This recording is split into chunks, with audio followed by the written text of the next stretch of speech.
তিনটি সত্য বুঝলেই কষ্ট আসলেও আপনাকে ভাঙতে পারবে না। কষ্ট থেকে পালানো যায় না, কিন্তু কিছু সত্য যদি বুঝতে পারেন তাহলে কষ্ট আপনাকে আর ভাঙতে পারবে না।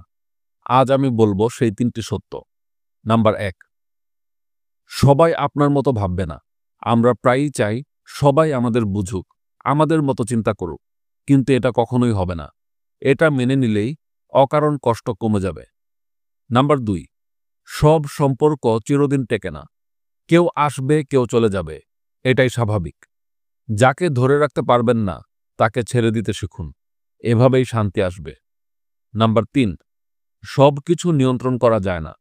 জীবনে অনেক কিছু আমাদের হাতে নেই। সময়, পরিস্থিতি, অন্য মানুষের আচরণ।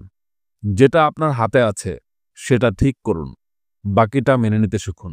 এই ৩টা সত্য যদি মেনে নিতে পারেন তাহলে কষ্ট আপনার জীবনে আসবে ঠিকই, কিন্তু আপনাকে আর ভাঙতে পারবে না।